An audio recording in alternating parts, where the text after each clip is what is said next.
Okay?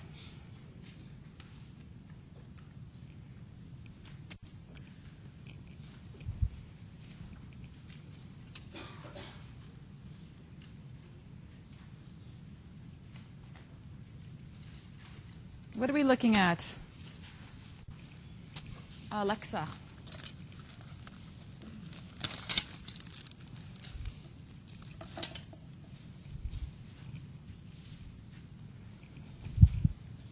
Review before you come in. This section is too hard not to be doing the review. Oh, you saved Alan. Ivan.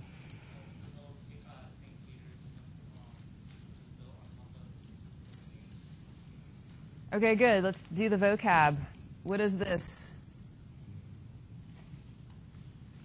I know the transverse one is called transept. Transept. Good. Alan.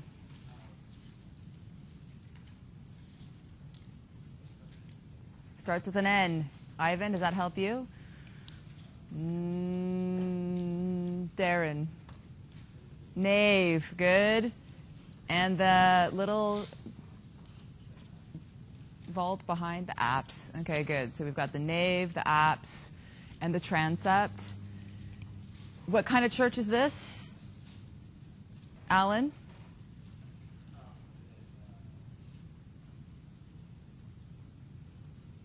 Gerber. The Silicon style church, right? And where does it get the name, Gerber? Yeah, basilica.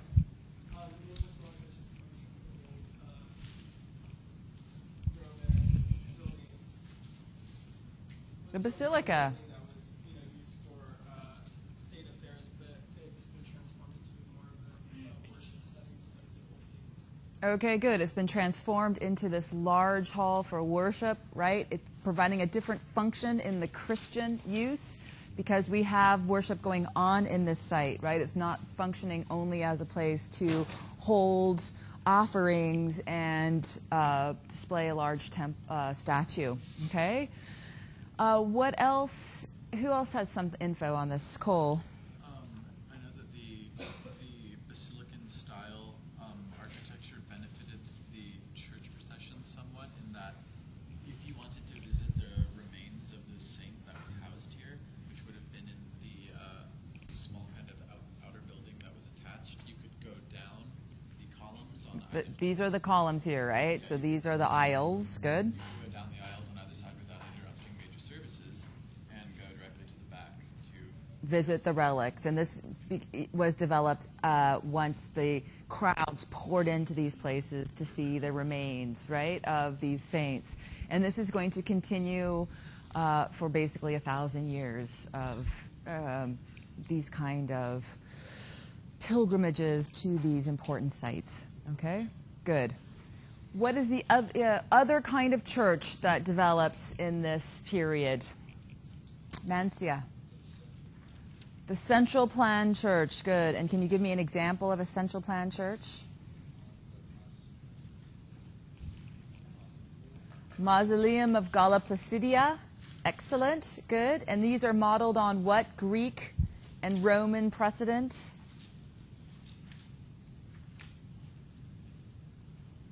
Sophia? That's the name of the church, and Santa Costanza is modeled on a, Leo, what? Well, the dome structure is widely used through the Roman world.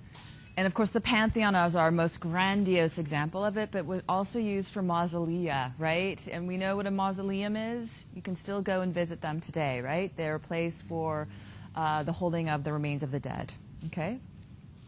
And that's not surprising that that's going to function as a model for these churches that basically are giant reliquaries where the remains of the saints are placed and held. Yeah, Phil?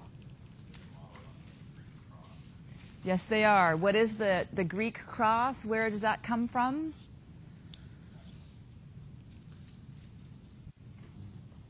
Alyssa? Yeah. Sophia? That's right. Right? The first letter of the word Christ in Greek is the chi, which is the X form. Okay? And of course, Maria comes from Constantine's vision. Okay?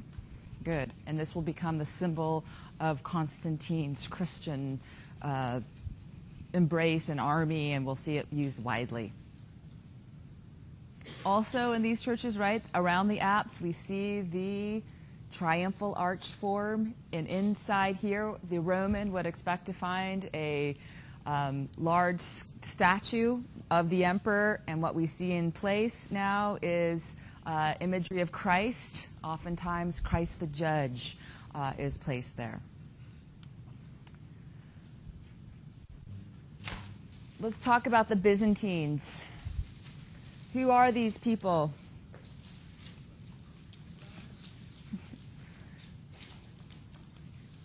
They're Romans.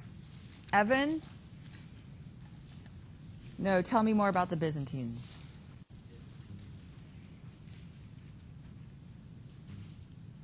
Who built this church?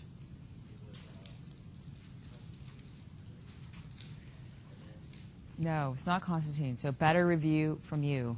Okay, be ready for this. Leo. Justinian, good. And Justinian, when is he ruling, and when is really the golden age of Byzantium?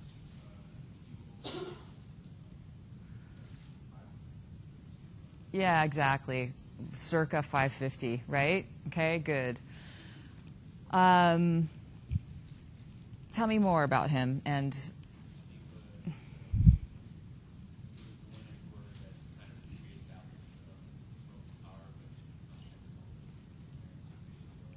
Good.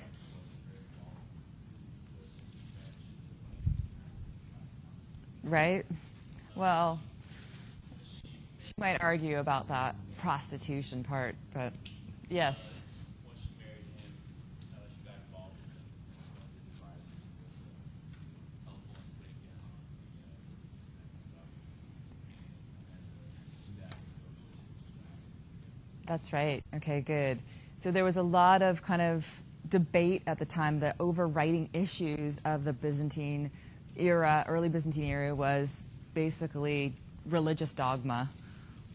You know, what's what, laying down the basic groundwork of Christian doctrine, the nature of Christ, the way Christ should be worshipped. The whole thing was a point of vigorous debate, very heated arguments, and actual uprisings over this.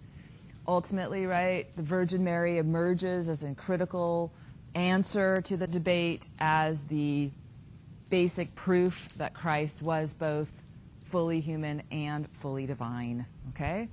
And we start to see imagery of her. She is known as what? The Theotokos, the bearer of God, okay? Yeah, right, I know, seriously. Okay, and she becomes very important. And we see Justinian build this extraordinary church, right? It looks like a mosque. It's not. It wasn't originally a mosque. It currently is. So if you see this on the test, don't get rattled by that. Okay? Who wants to talk about the Hagia Sophia? Really, no one? God, this is one of the greatest works we see. Yeah, right, Mr. Turabian. It's Justinian's personal church. Mm-hmm. Good. Waiting. Around 536. Good. Yeah, that's right. It's built fairly quickly, right? Mr. Cram?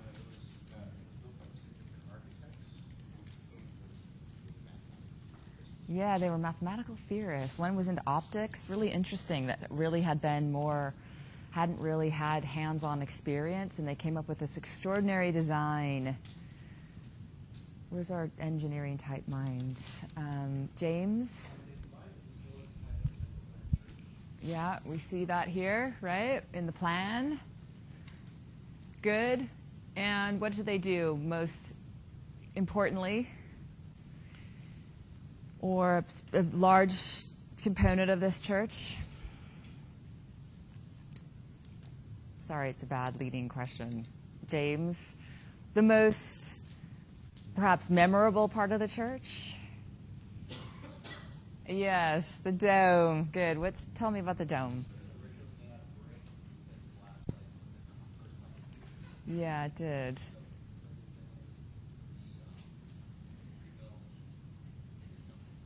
Yeah, they buttressed them from the outside, adding extra support, okay? And were they able to actually come up with this type of dome with the clerestory rimming the outside, right? It's very different than the Pantheon. We know and love the Pantheon. It was done 100% concrete. Phil?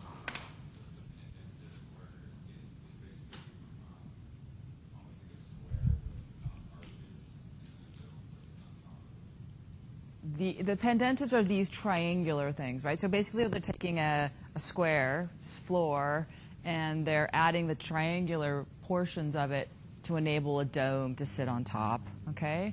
And so the weight-bearing piers are these guys, right? The four major posts.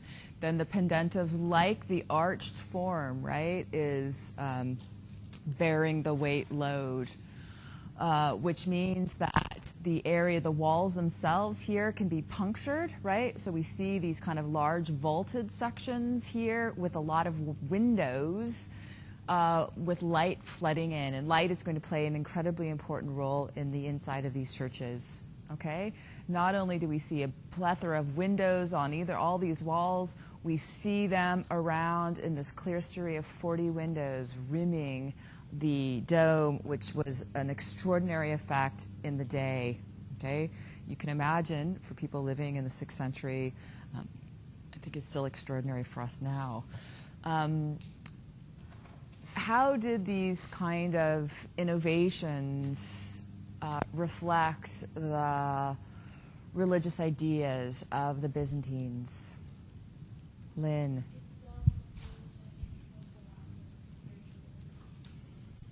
Yeah, so it actually gives us this heightened space, right? And this is a central component of Byzantine belief that one can achieve spiritual ascendance through meditation and prayer, okay? And so this reflects it in physical form, okay? Not only that, it was replete with reflective surfaces, lots of use of gold, deep colors, to create this almost otherworldly, bejeweled interior. We see it also where they kind of take it to a entirely new level. Mancia? Yeah, that church in Ravenna, right? It's a smaller format, completely covered with mosaics. And there's an extraordinary amount of mosaics in the Hagia Sophia as well. An interesting aspect of Byzantine architecture, which I don't think I mentioned yesterday, is that they have a second floor gallery above. This was the area in which the women could participate and observe the services. Down below would be Justinian and the clergy only. Visiting guests would watch services from the lower galleries on either side, so they wouldn't be part of that kind of central area. Also, another important component of the way that the religious Eucharistic ritual, and when I say Eucharistic ritual, what do I mean? James? Yeah, so that's a central component of most Christian services where basically the communion is taken, okay? And so here in the Greek, they call it the Greek, Byzantium remained a Greek-speaking culture, and the way in which the Christian ritual is practiced here is continued in the Greek Orthodox Church today.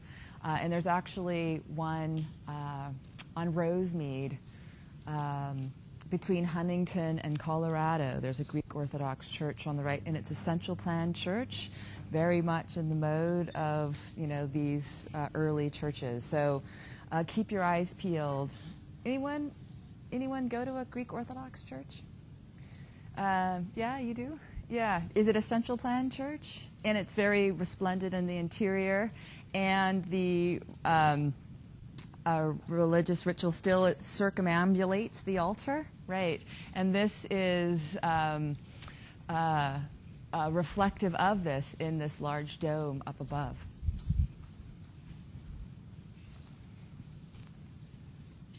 Okay, anything else? Okay, we talked about San Vitale. This was, of course, in Ravenna. What's the big deal about Ravenna? JW, Ravenna.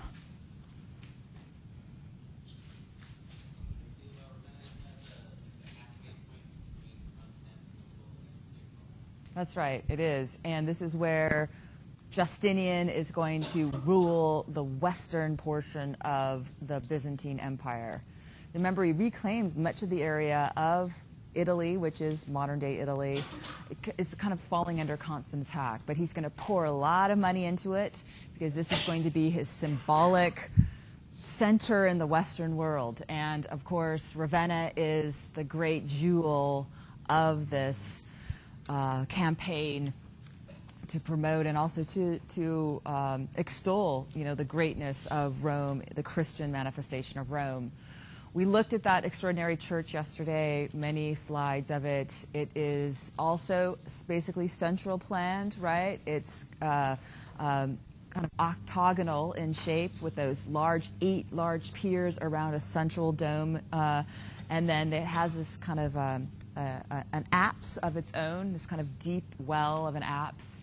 And there one finds over the apse a mosaic, right, of Christ. Are you following me, right? On the orb of the world. And then on either side, we see these. Anyone want to talk about them? Amber?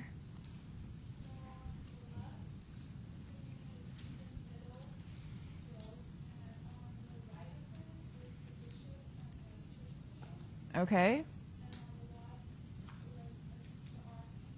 Good. That's the Cairo cross, right?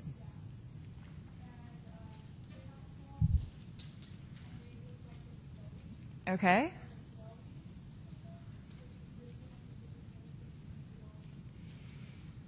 And why do they do that? Why are they glowing?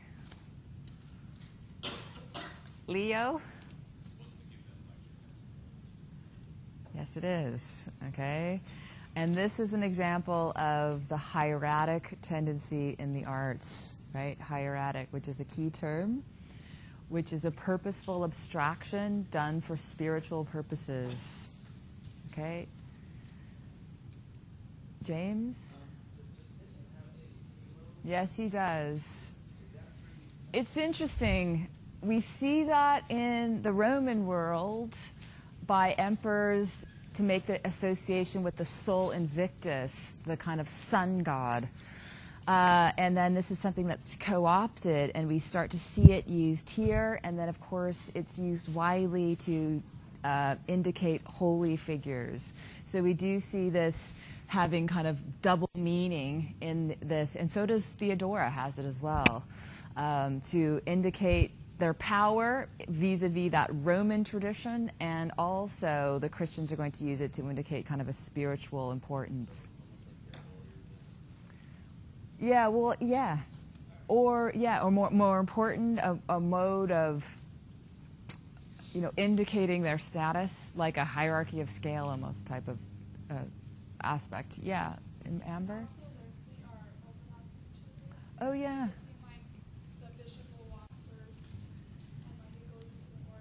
That's right. What kind of order? This is the same order as what? As what? Theodore, what's the order? Yeah, we have the bishop going first, and then behind him we see the other priest who's holding the.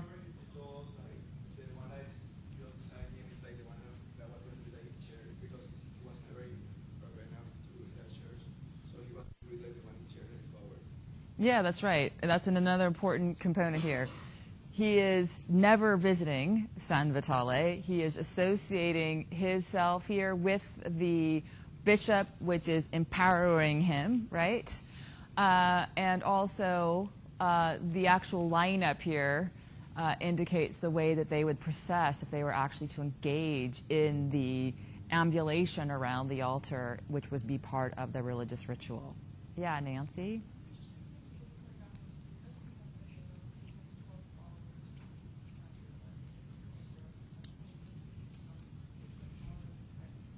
Absolutely. And he also stands, because remember, Christ is up above on the right hand of Christ, right, which is the privileged position. So, yes. Yeah, Ivan.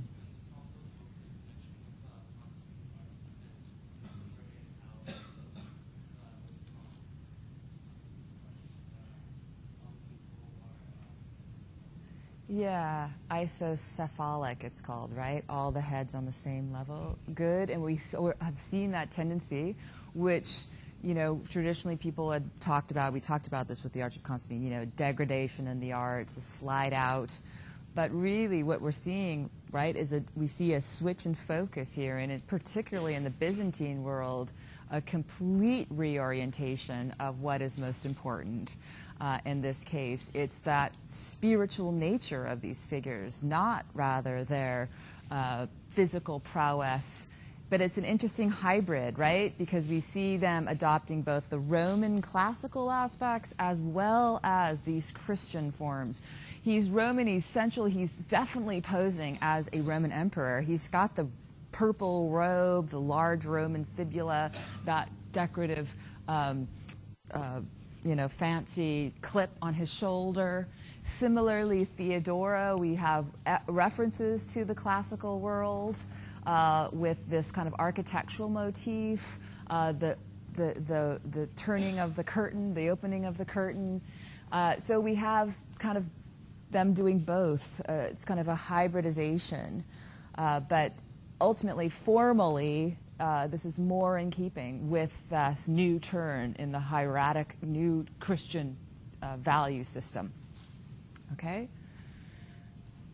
Anything else? Okay.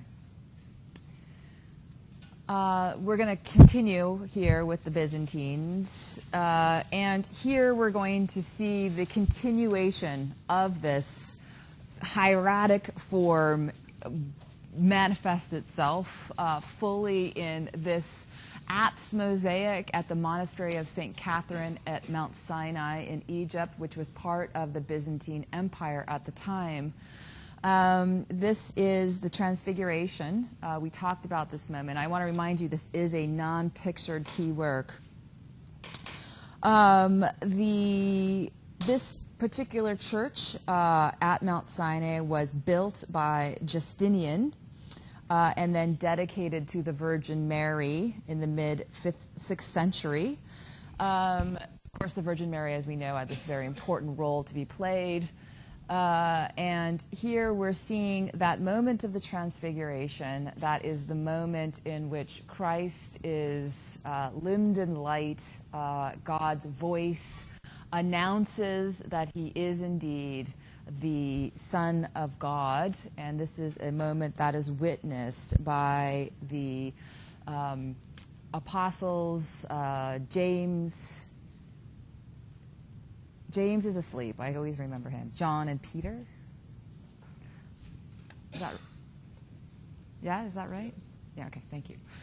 And also witnessed by Isaiah and Moses, who are also in attendance. This takes place at Mount Tabor. This is part of the early ministry cycle of Christ's life. And here we see an extraordinary representation of the kind of hieratic move where Christ here, the whole natural world has been eliminated. This event is taking place in this kind of golden world in which beams of light issue from Christ, who is placed now in this mandala, this egg-shaped zone, indicating his holiness. The ground line of the natural world now has become this kind of rainbow form, which isn't functioning as any real believable ground form. In fact, James himself, who snoozes through this important event, is actually lounging upon it, kind of eliminating its function. and as we see the reaction of the apostles here. This is also an interesting choice of subject for this particular site. Of course, the Transfiguration is the kind of moment that the Byzantines, in their belief in the concept of spiritual ascendance, basically articulates that Christ literally here is in a state of spiritual ascendance in the form of light kind of fulfilling him and emanating from him is the very type of thing that is so central to their understanding of Christianity. It's also something that happened to Moses, that Old Testament figure, that extraordinarily important figure of the Old Testament. He also was transfigured in light after receiving the laws from God, and of course those laws are the Ten Commandments.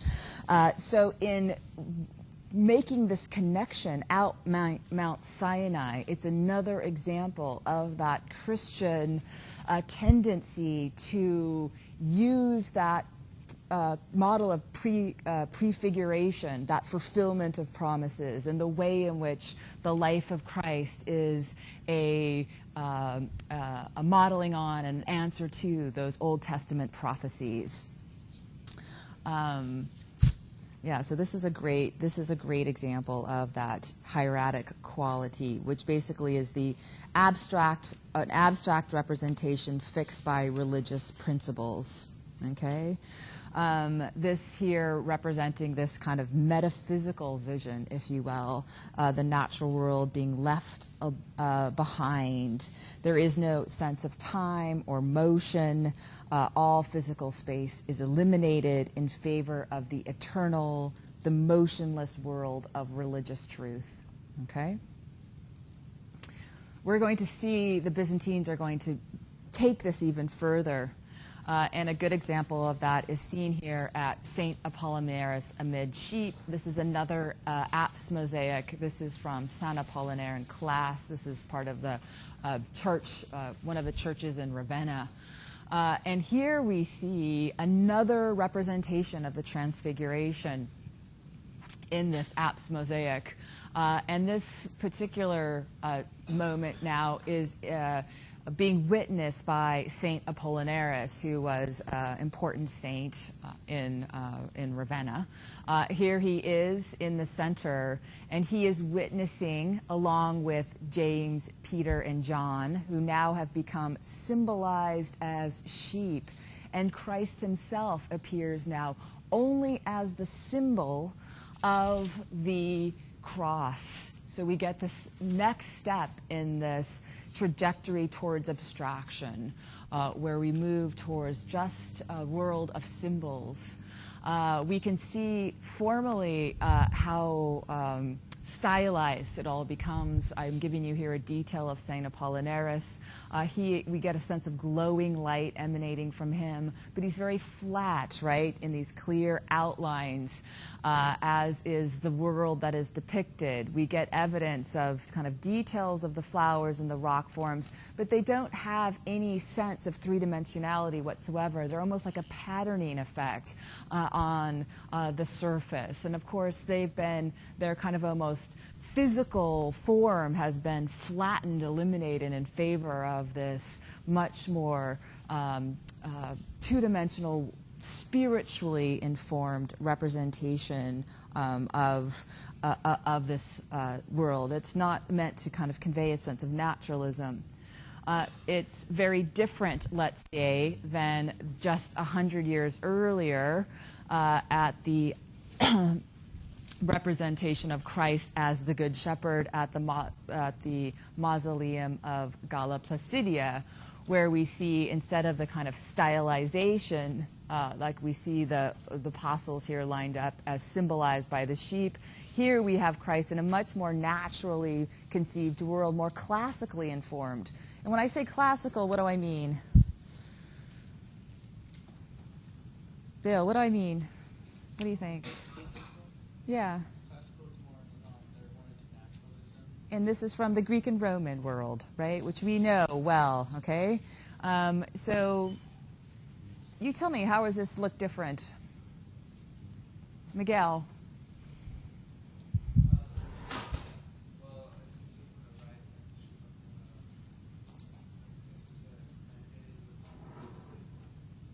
Okay. Why do they look more realistic?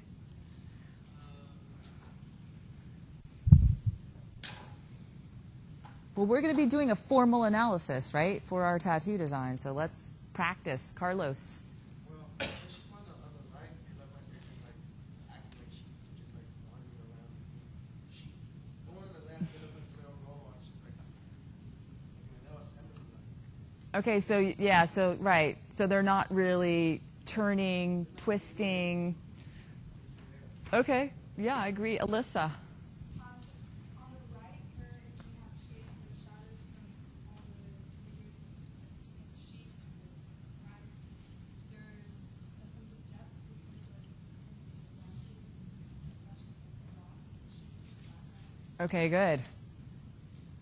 Yeah, Sophia. And also the shadows can show like the humanness or like Yes, the humanness, and this is, of course, something that was mastered in the classical world, right? Their humanity, or their physical presence in the world.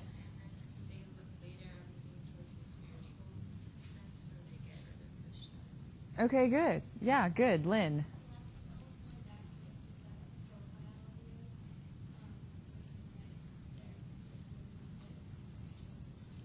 Yeah, good. Excellent. Cole. The establishment of the environment on the right seems a lot more natural than on the left, because things seem to be, although he is placed center and the rocks are kind of laid out in a way that it's aesthetically pleasing, it's not like on the left where there's sheep at the bottom, and then a row of little shrubs, then a row of trees, then the horizon line, then the cross, then the sky, which is laid out in a very, that's not a realistic representation of what nature looks like. Okay, I just want everyone to understand, though, right, that artists like this are capable of naturalism. This is a choice that's being made here, okay? Yeah, it's a different values, okay? And look at Christ. Let's compare Christ. What's happened? Yeah, Chase. Gone. Has no physical body. Has no physical body at all, right? Sam?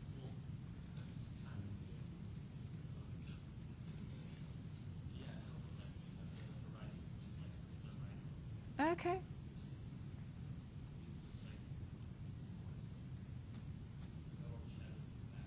Yeah, and we know these clouds, we've met them before, right? Those kind of symbols of kind of paradise and of heavenly environment. Yeah, interesting. Yeah, Angela? I think it's interesting that he turned into a symbol, but I think it's more powerful in a sense because it's so natural, it's so like realistic on the right side, and it is Christ, but he looks like a person with sheep around him, and the spirituality isn't as impactful as the left side. Right. Well, it's interesting, right?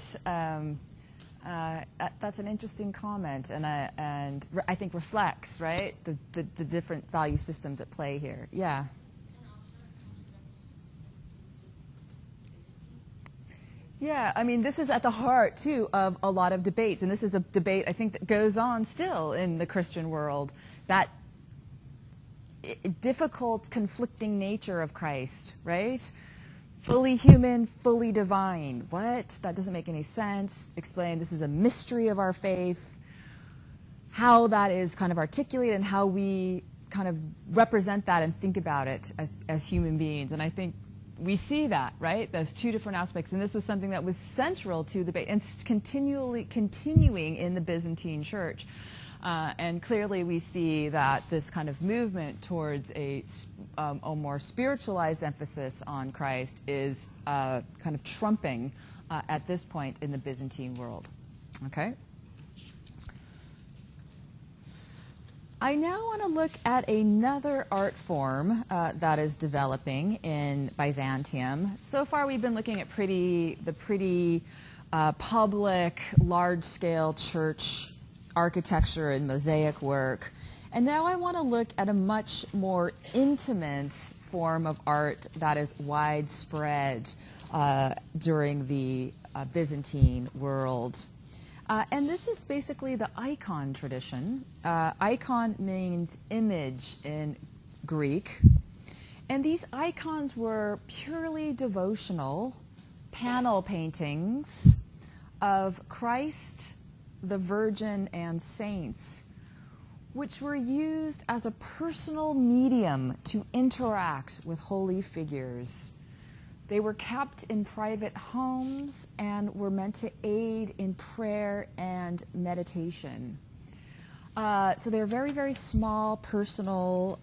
Oftentimes they were made of wood with encaustic paint, dry pigments mixed with hot wax that were then placed on these small panels.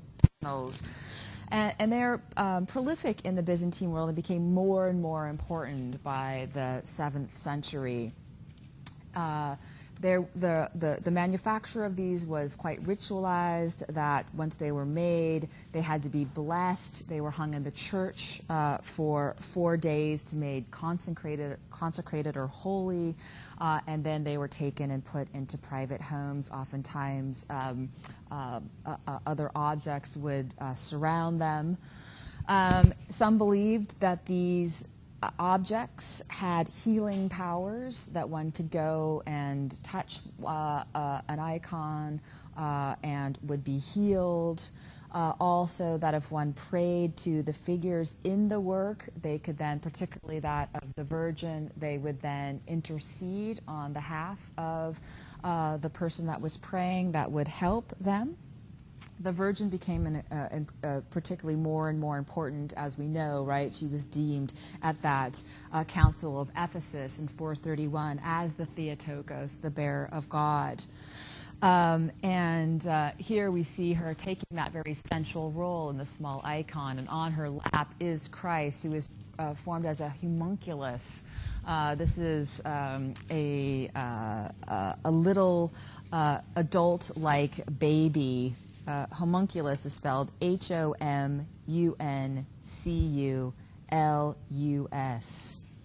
Okay, and this will be a kind of form of a rendering of Christ from this early period.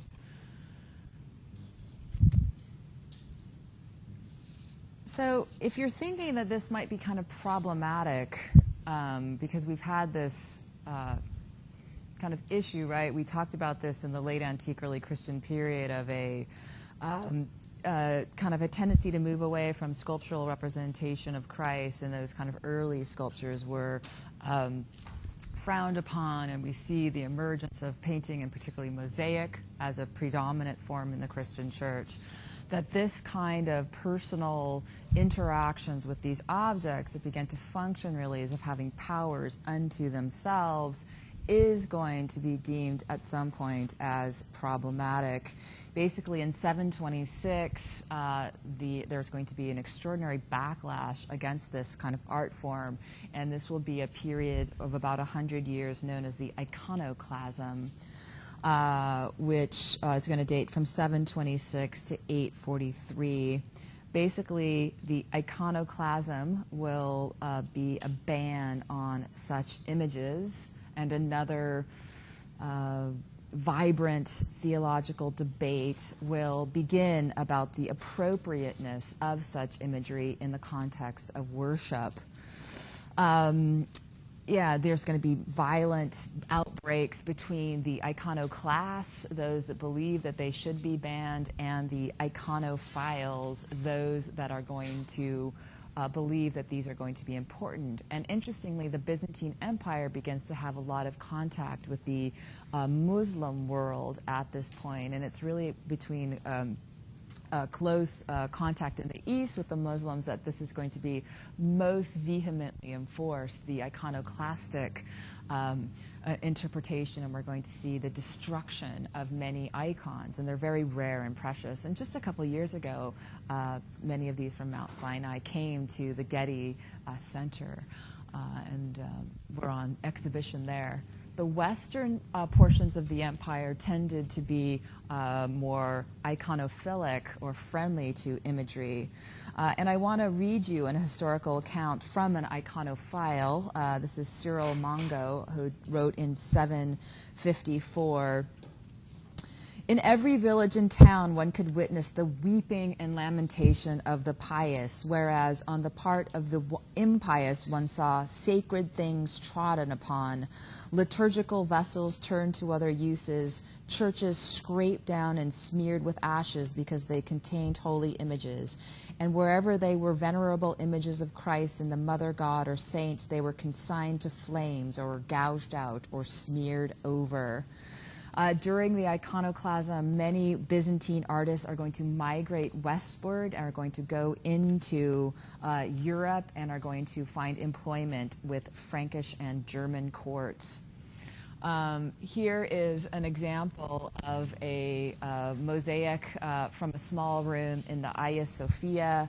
Basically, originally, this panel would have been a representation of a saint, and you can see in the place of the figural representation, this cross, the symbol of the cross, has been placed, and the name of the saint, which would have been placed underneath, has been kind of scratched out here, and we see a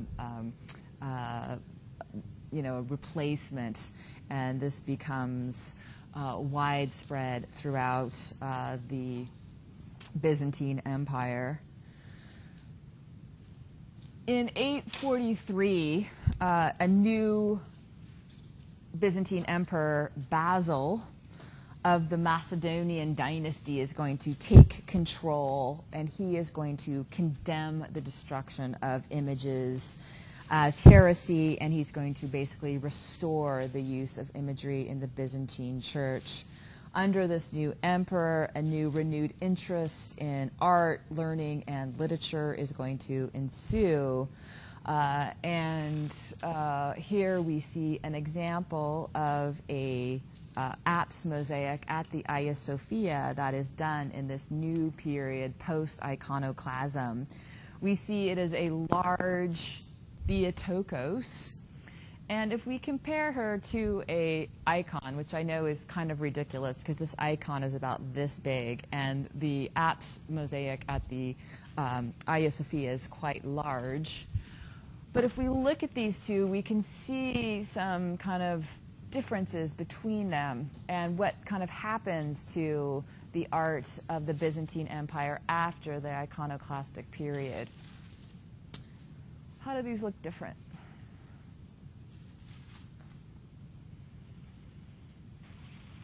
Sam? A lot more detail. Okay, good. Particularly detail through where? The robe. What kind of detail do we see, Sam? Shading, right? Depth. We get a sense of an actual body underneath that robe, right? We see the play of light on her knee, implying that she has legs, right, and a body underneath that cloak. She's much heavier, weightier, right? We get a sense of physical presence. What else? Grace. Yes, he is. He's much larger, fleshier, right? Once again, with the use of that drapery, we get a sense of a body underneath. He's still a bit odd looking, right? But I wouldn't say he's fully baby-like. We don't see that until the 15th century.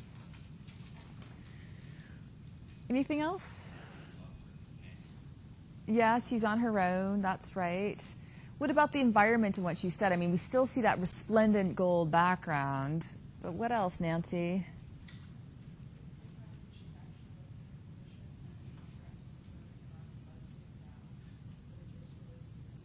Flat on the flame, right? And that was an important part of these icons, that these were as flat as possible. One wanted to have as immediate access as possible, so they lay on the surface of the panels. That sense of immediacy was critical to an icon. It empowered them and it engaged the viewer with this kind of intensity that was part of the power of the image itself. Here we see her reseated really in this kind of architectural environment because of the throne she's sitting on and the pedestal as well. Okay, so she's given a sense of, of a receding spatial world. She's not just pressed on the surface of the panel like we see on the right. Okay, so basically, yeah, Yang Fen.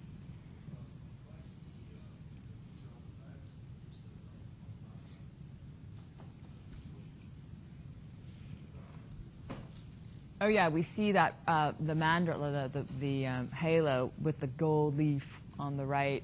In here, no, we just see the line, right? Because we have all of that reflective gold of the mosaic behind it.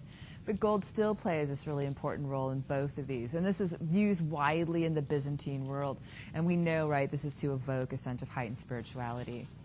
But basically, you know, we see the encroaching naturalism returning again into the Byzantine work after the kind of severity of the earlier period. So not surprising, right? This kind of push and pull is something that we're going to see, you know, kind of throughout history.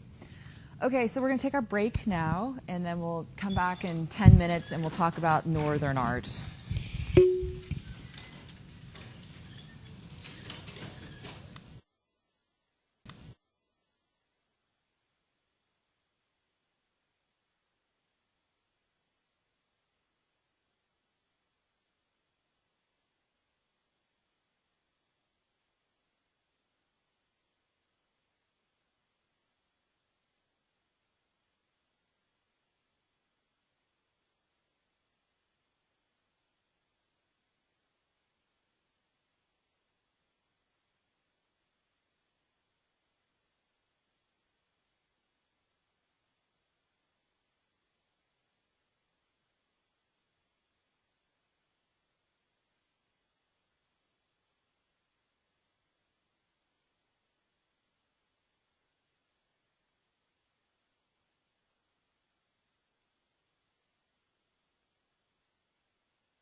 That's the kind of help I need. Thank you.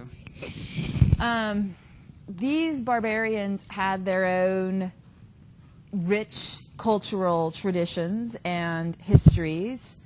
However, they were not a literate culture. They have no written literature. So we don't really know that much about them. We do know that in the 5th century, there was a wide movement of these people. And you can see here through this map of Europe, all of these lines here are evidence of the migratory trails of these different groups.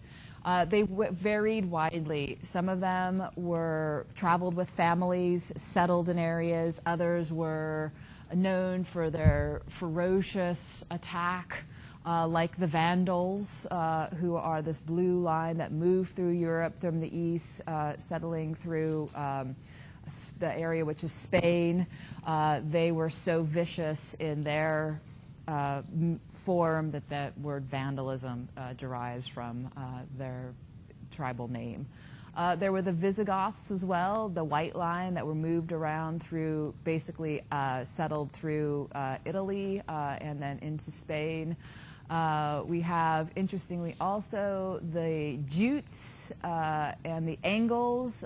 These are groups, and the Saxons. These groups here are basically Germanic tribes that are going to move and attack in the 5th century Great Britain. And are going to have a lot of basic fluidity and movement through Europe during this period. The art of the barbarians illustrates the interest of these people.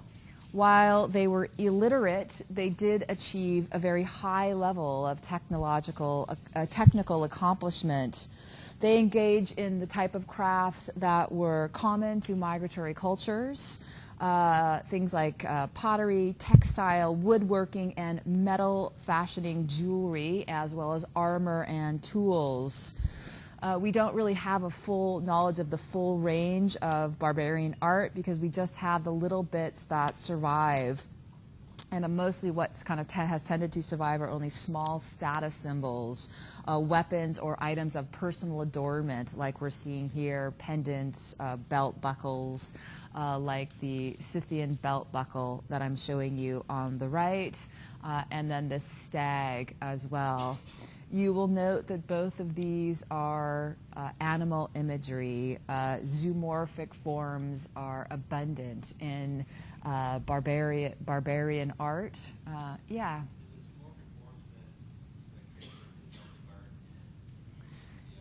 Yeah, they do. It's really interesting, that kind of translation in the Celtic world, and we'll look at we'll talk about Iberno, Ireland in particular. Here we see the Scythians are kind of an interesting group. Basically, the Romans called these Germanic tribes Scythians. They were basically mounted Eurasian barbarians that had an extraordinary art form, as we're seeing here. And this is really typical of the type of imagery seen. We're seeing basically a large herbivore here with these large flanks, horned creature that is being attacked by a group of wolves. We can see the wolf form here biting the head, this one the underbelly of the animal, one jumping on the back. And this whole kind of scene of animal violence really is bordered by this repetitive rope-type pattern that we see. This use of kind of abstracted patterns is going to be something seen widely, but the focus is very much zoomorphic and animal forms. Some oftentimes these animal forms merging together. And this has also been called the migration style, because we're going to see, and of course animal forms like this remind us of Near Eastern art, the influence of the Near Eastern art. These people moved widely, so we're going to see a diffusion of the forms move fairly quickly through Europe. Perhaps the most extraordinary work from the period is the purse cover from Sutton Hoo, located in East Anglia in the east coast of England. It dates to 625, very early on. This was a complete burial site where they found an 86-foot long ship that was filled with weapons and armor and the remains of dead inside of the ship. They found this purse cover, which was one of the most extraordinary. It was a cover that was attached to a leather pouch originally, which had been basically dissolved away. But next to it, inside where the pouch would have been, they found 37 gold coins, which were Frankish. The Franks were another tribe that had attacked the Gauls and then settled in France.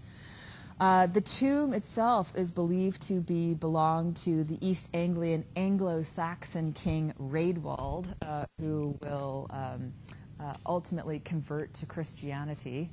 The Angles and the Saxons are going to conquer the Great Britain, modern-day England, which had been under Roman rule. The Roman Empire and the Roman holding over that area will collapse in the 5th century, and the Angles and the Saxons will come in and conquer the region. The extraordinary purse cover, it was fascinating. They found this cover. They found a fibula that obviously was made from the same craftsman there at the site. They found objects from Byzantium, as well as more indigenously made works. Here is a close-up of the purse cover. It is made of cloisonné, which is a technique where small metal strips, or cloisons, which is French for partitions, made of gold, are soldered onto the edge of a metal background, and then the partitions become part of the pattern of the design. Glass or semi-precious material or stones are then placed in the compartments, as we're seeing here. Originally, the white was made of whalebone, but that did not, portions of it were lost, so this is going to have been heavily restored. If we look closely here in the middle, we're seeing as zoomorphic forms. What we're looking at is like a duck-like bird that is being attacked by a bird of prey. We can see that hooked beak.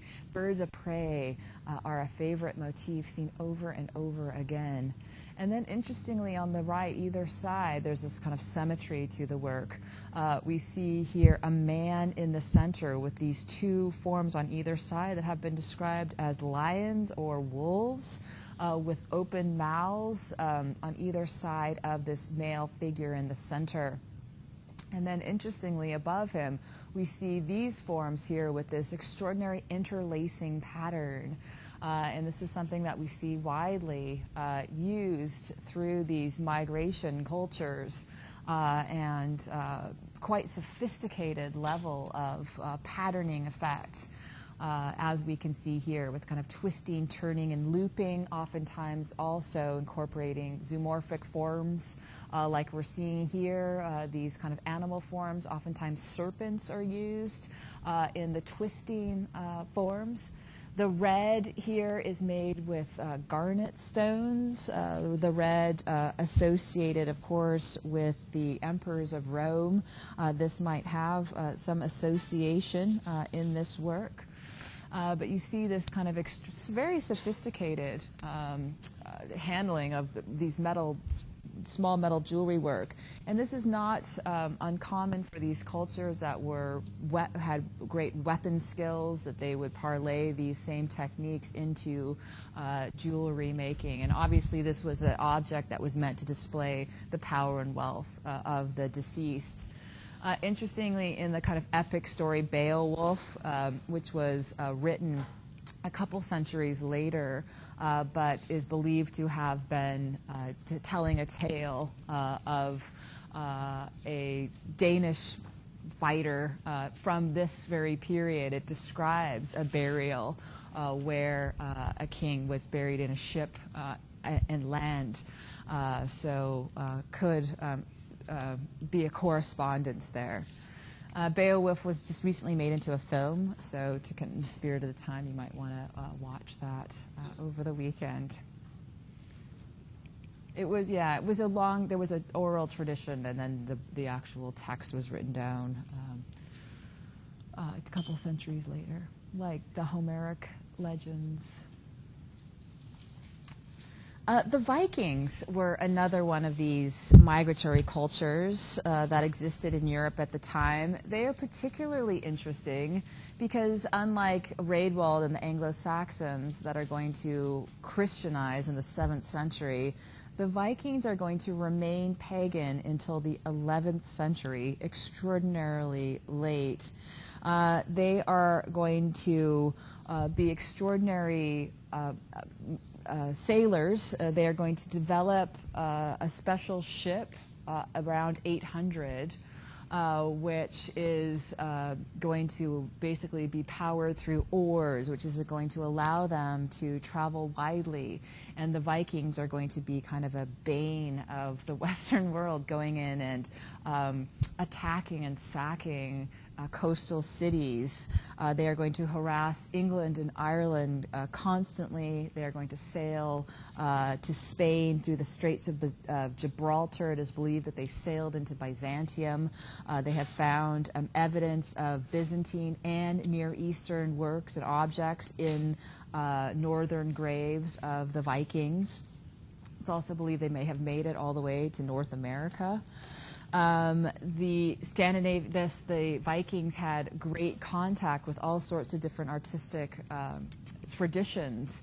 And we can see here, this was from a ship that was found buried underground, like the Sutton Hoo site.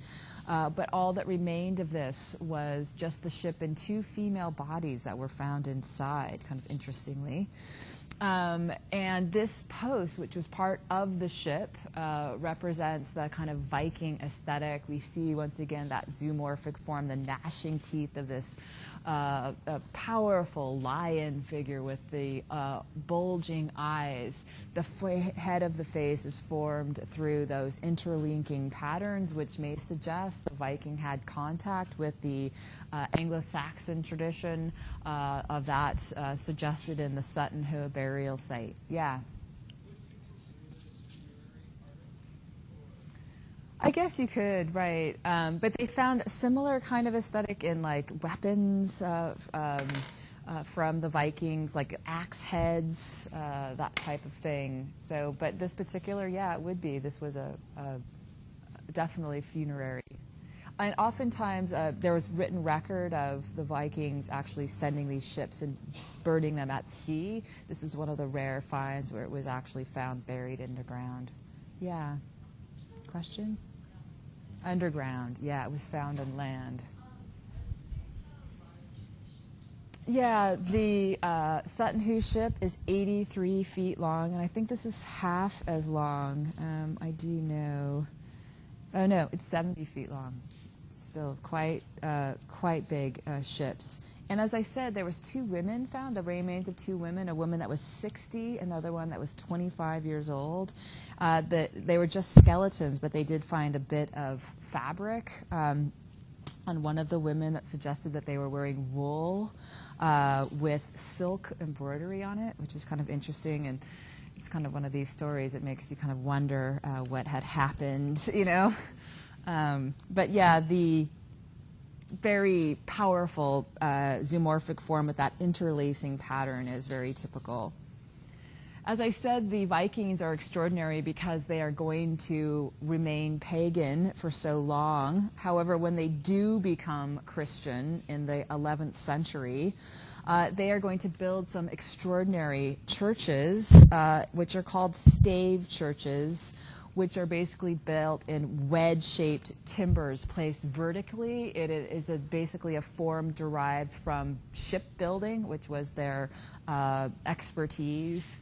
And here is the stave church at Erne, where this extraordinary panel, the wood-carved portal, is placed. And I just put this picture in to give you a sense of what this stave church was like. It's actually a later church than the wooden panel. It was built 100 years later, but quite extraordinary. And you can see in the panel the delicacy of the design and just how extraordinary the skill set is of the Vikings by this point in their history, where we see these beautiful kind of fawn-like creatures with these long necks that are placed in this intertwining vines that surround their body and link one creature to the next in the organic forms.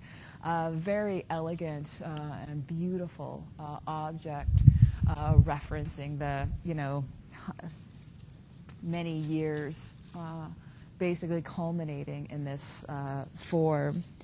The Vikings, as I said, are going to have a very successful career, basically pillaging the coast of Great Britain and Ibernia-Saxia, in which I want to look at their work now. The Iberno-Saxon region, which is modern-day Ireland, has a very interesting history. Basically, Ireland is never going to be colonized by the Romans, unlike Great Britain.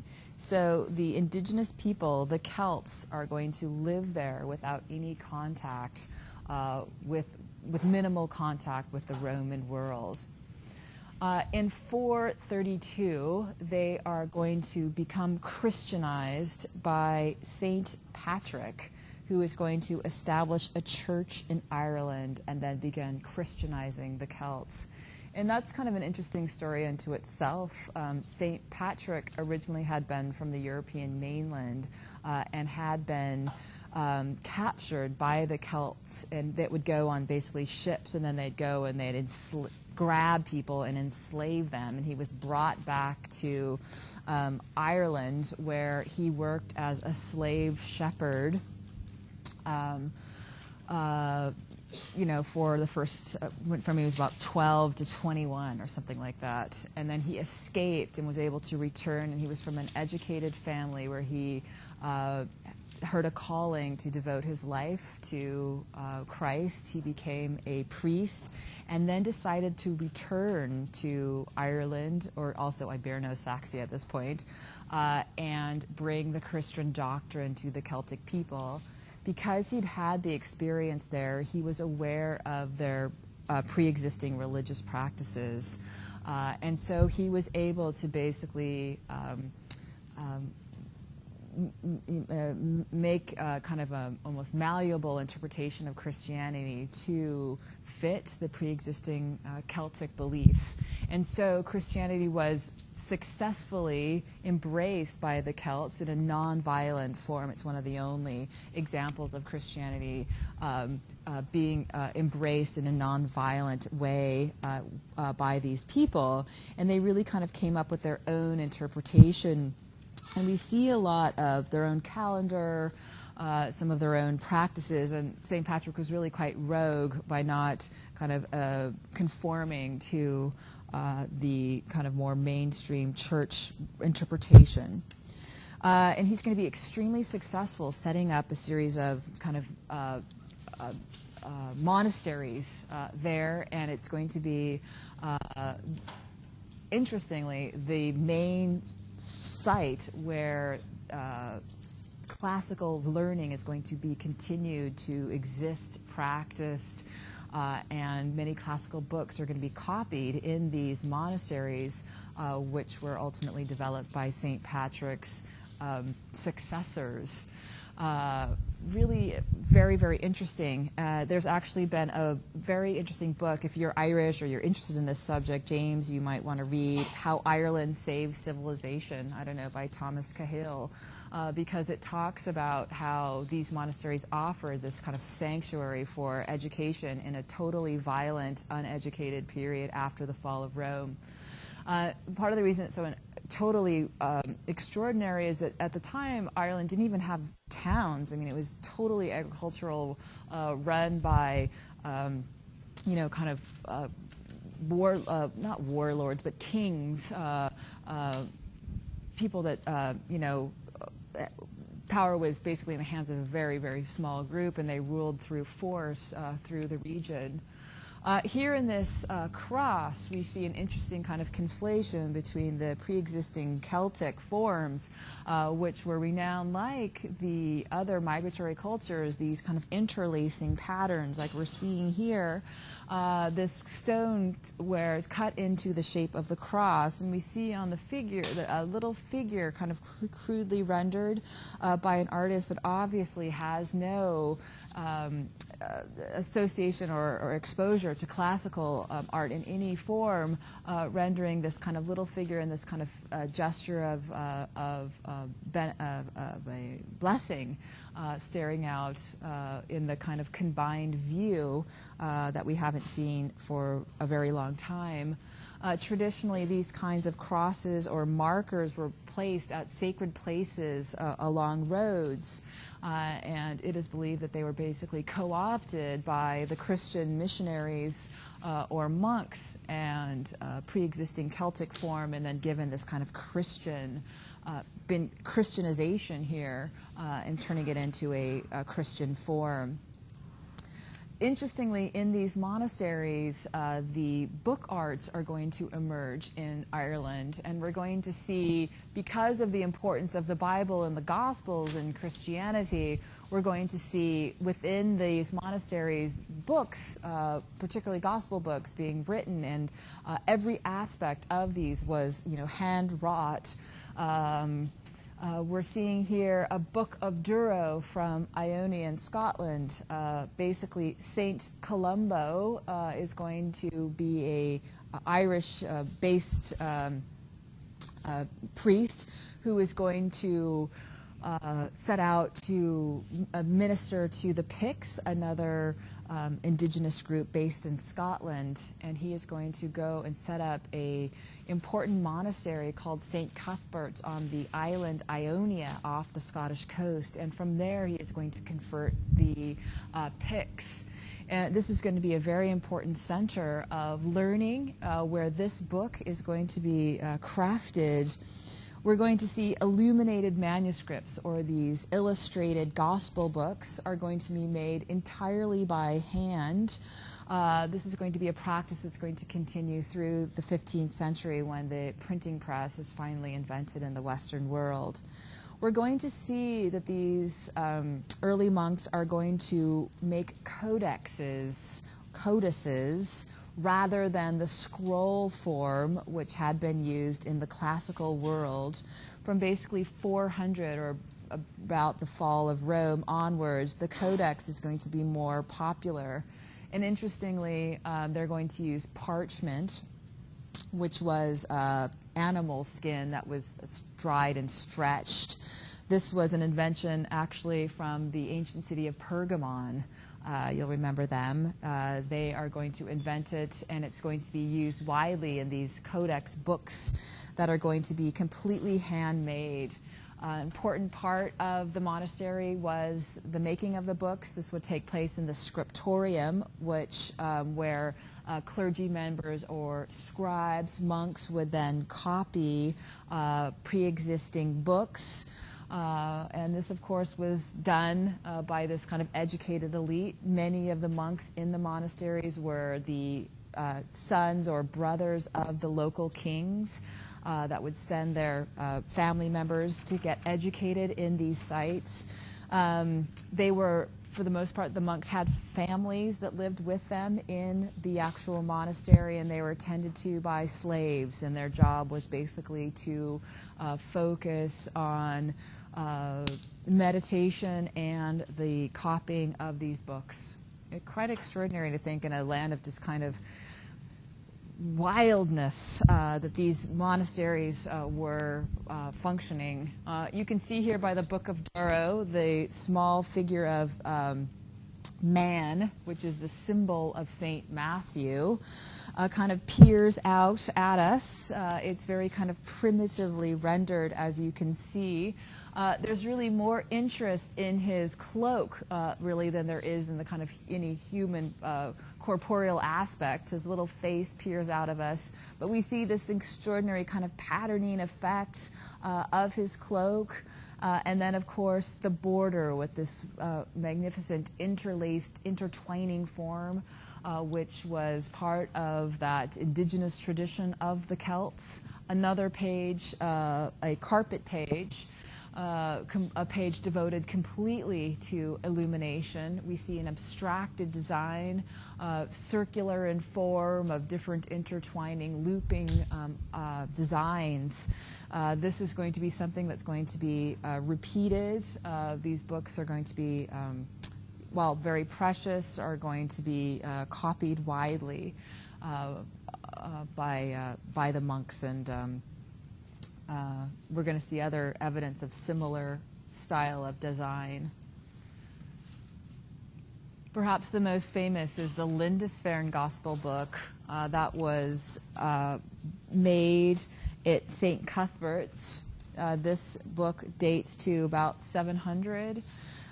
Interestingly, St. Cuthbert's is going to fall under attack in 793 by the Vikings, who are going to basically decimate this place. This book is going to be one of the objects that survive the Viking attack.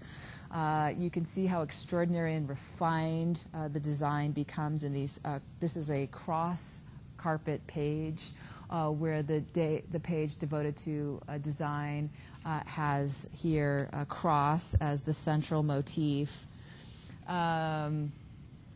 These kind of intertwining endless design was meant to evoke three aspects to the reader. The monk who created this book sought to create an object would encourage meditation and prayer when one would look at the surface of this. Another aspect to these was the laying of a trap for the devil or for evil that could possibly be trapped inside the kind of endless swirling of the design. And then also another argument for this type of motif was the illustration in a visual form of the infinite goodness of God and his boundless love for humanity. Very kind of complicated, interesting. This is the type of thing I'm thinking if you might want to take some aspect of this in your tattoo design. There's a lot to be done. Offers kind of lots of kind of interesting kind of textural qualities that would benefit any kind of two-dimensional design. Here is the St. Matthew page of the Lindisfarne Gospel, and here you can see a clear kind of jump has occurred from the Book of Durrow. Here we see St. Matthew is in the act of writing his gospel book. He is attended to by an angel above, and then it's believed Moses, the Old Testament saint, peeking through behind a curtain, looking in. This is a book page we looked at the very first day of class. We see here an emphasis on color, right? Getting a sense of kind of vibrancy, the contrast of the red and the green together. Well, we have here an artist that looks a knowledge of the classical.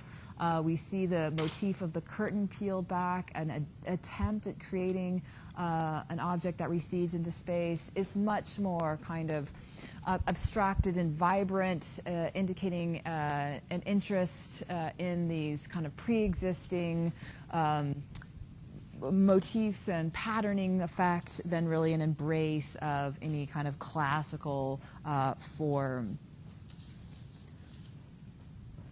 The most extraordinary of these books comes again from St. Cuthbert's on Ionia, Scotland. This is the Book of Kells. These are just 2 pages from this, one of the most extraordinary books from this early medieval period. It is perhaps the most fully illuminated of all the books. It was a book that basically consists of the 4 Gospels, written in Latin, 680 pages, of course, all handmade. And these jobs were very kind of broken down and specialized, from the making of the parchment to the making of the pigments to those that actually did the manuscript illuminations, to those that made the designs, and the others that kind of did the actual, applied the pigment, to the actual scribes that wrote the words and this extraordinary calligraphy that they perfect during this period. Here we see on the left the Chi Rho Iota page. We know those are the first 3 letters of the name of Christ in Greek. Here is the Chi and the Rho and the Iota. Extraordinarily beautiful in their embellishment. And it's so interesting. If you look, this is something I invite you to look at for some length of time. The more you look, kind of the more you see little faces appear. There's angels here as well. On the right, you can see the hand of a different artist who also worked on the Book of Kells. This is a page from the Book of Matthew that speaks about the crucifixion.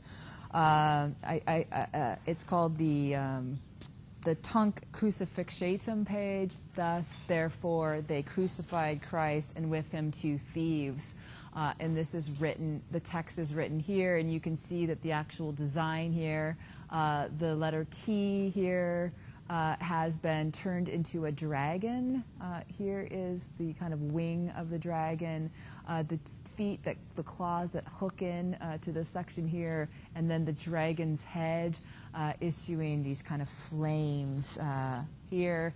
Quite extraordinary. And if you're kind of captivated by this, I invite you to look at other pages of the Book of Kells. Yeah, James? This is the main part. Yeah, it is. Does that help with the like the understanding of the beauty of it? Because it's still visible. I mean, I saw it in that Trinity, and it was just still vibrant. Right. I know. Yeah, I know. Well, it's been precious always. And it was actually kept in a special bejeweled box that was something like this, was only really used for relics prior to this time, and it is so magnificent. This doesn't do it justice. just how vibrant this is. I actually want to read you a quote from someone who visited Ireland, Geraldus Cambrinus of 1185. He wrote of the Book of Kells, "Fine craftsmanship is all about you. You might not notice it. Look more keenly at it, and you will make out intricacies so delicate and subtle, so exact and compact, so full of knots and links, with colors so fresh and vivid, that you might say that this was the work of an angel and not of man. For my part, the oftener I see the book, the more carefully I study it, the more I am lost in ever fresh amazement, and the more wonders in this book." So there's a man in the 12th century kind of reiterating what you're saying, in 2012, how extraordinary this book is. What's that? Yeah, 1,000 years later, James is having the same experience.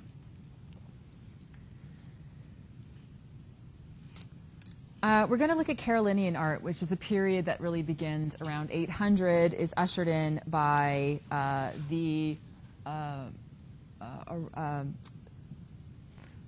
by Charlemagne and his conquest of the region. And he is going to basically be accredited with really kind of bringing these various groups under one singular yoke.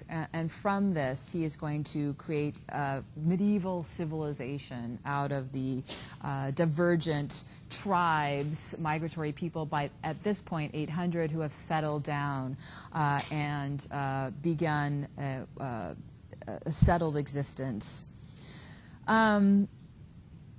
I'm showing you here a work of believed to be Charlemagne. He is also Charles the Great, Charlemagne meaning Charles the Great. He was a Frankish ruler who sought to revive the Western Roman Emperor, and in fact is going to, in 800, declare himself Emperor of Rome and the successor of Constantine. This was a bit of a shockaroo to Basil in Byzantium, who was happily ruling, believing himself to be the emperor of Rome. This is Charlemagne doing this in the western region, and he has the Bishop of Rome, known to us as the Pope, is going to be the one that is going to declare him the first Holy Roman Emperor. He was not only an extraordinary military leader, able to conquer France, Germany, the Slavs, the Lombards, and Italy, uniting Europe, ruling from his center in Aachen, which is in the north west region of Germany. He is going to be a great lover of the classical world, and he is going to be very instrumental in emphasizing education and classical ideas in the medieval period. In fact, he's going to hold conventions, basically meetings in Aachen, where he's going to invite monks to come, and together they're going to create a grammar and curriculum for medieval schools. Up until this point, most population, 99% of the population, will be illiterate. Another one of his innovations is he's going to correct the calendar. Up until this point, they had used the Roman calendar, which had begun with the founding of Rome in 743 BCE. He is going to change this around and orient it towards the Christian world, creating a system where the year 1 of Christ's life is going to mark year 1 in his calendar. I think he tweaked it a bit so that his coronation will happen in the year 800. So he is instrumental in that, and that is something that, of course, we still use today. He is going to support the Benedictine order of monks, who are going to become his cultural army. They are going to be an order that was founded by Saint Benedict, who promoted work for his monasteries and for his monks, that a holy life is one achieved through both meditation, scholarship, and work.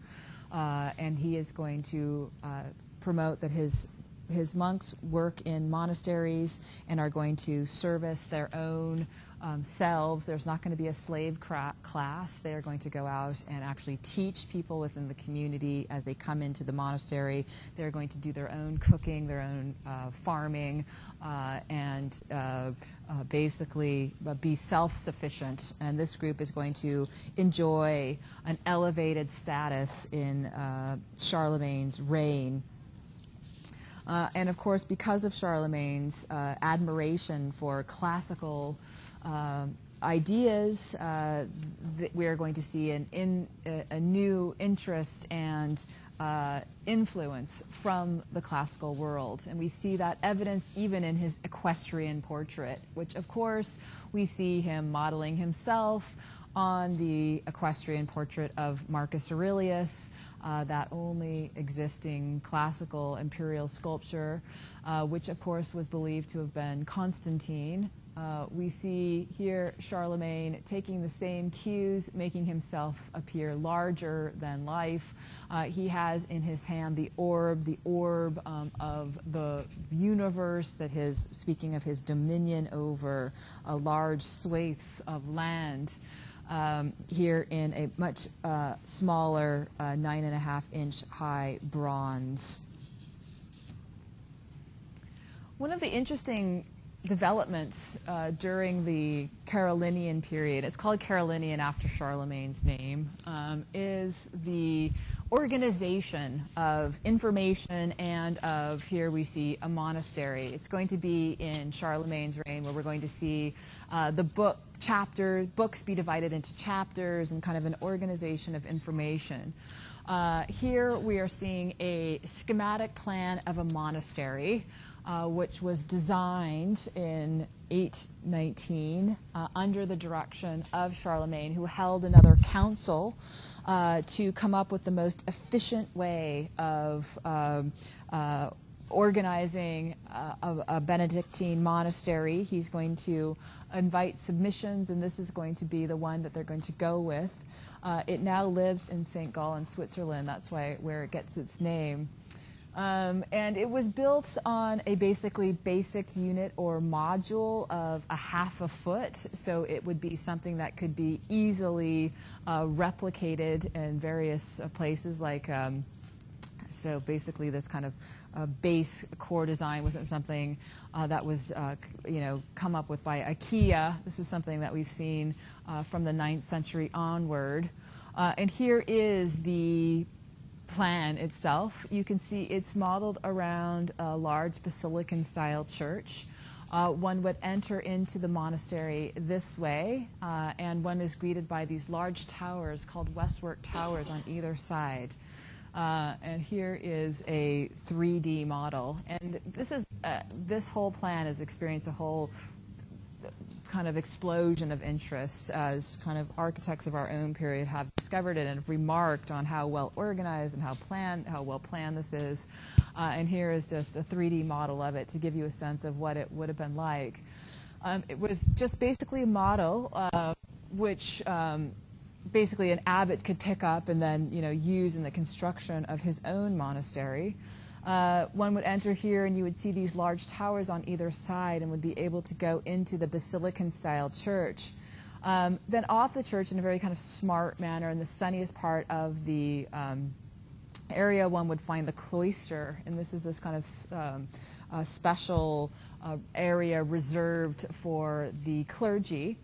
Because they had facilities available for the surrounding township or not towns, population could come to the monastery, and they ran a hospital there as well as a school that would teach the curriculum that was designed by Charlemagne's gurus back in Aachen, and then move through his kind of the Benedictines that would actually go through and kind of implement the ideas. So this was the reserved cloister area, and then the refectory or the eating room would be placed off this, and then off the refectory one would find the stables where the animals were kept, as well as the kitchens and the brewery and the bread making area, and this very efficient design and layout. As I said, all kind of based on this basic unit, so it could kind of easily be replicated. We also see at this time in terms of the church architecture, where we see two transepts up here. Here we see the transept becomes the same width as the nave, and so the crossing here would be kind of a perfect square. This is something that we're going to see used and adopted in northern churches from this point onward. I want to show you one more work. This is a page from the Coronation Gospels, which was the personal book of Charlemagne that will then become used as the Bible in which subsequent kings will swear their allegiance and will be used in coronation ceremonies. It dates to 800, and here we can see how classically inspired the work has become because of Charlemagne's love of Latin books and Roman antiquity. We can see here artists that have actual knowledge of Roman art.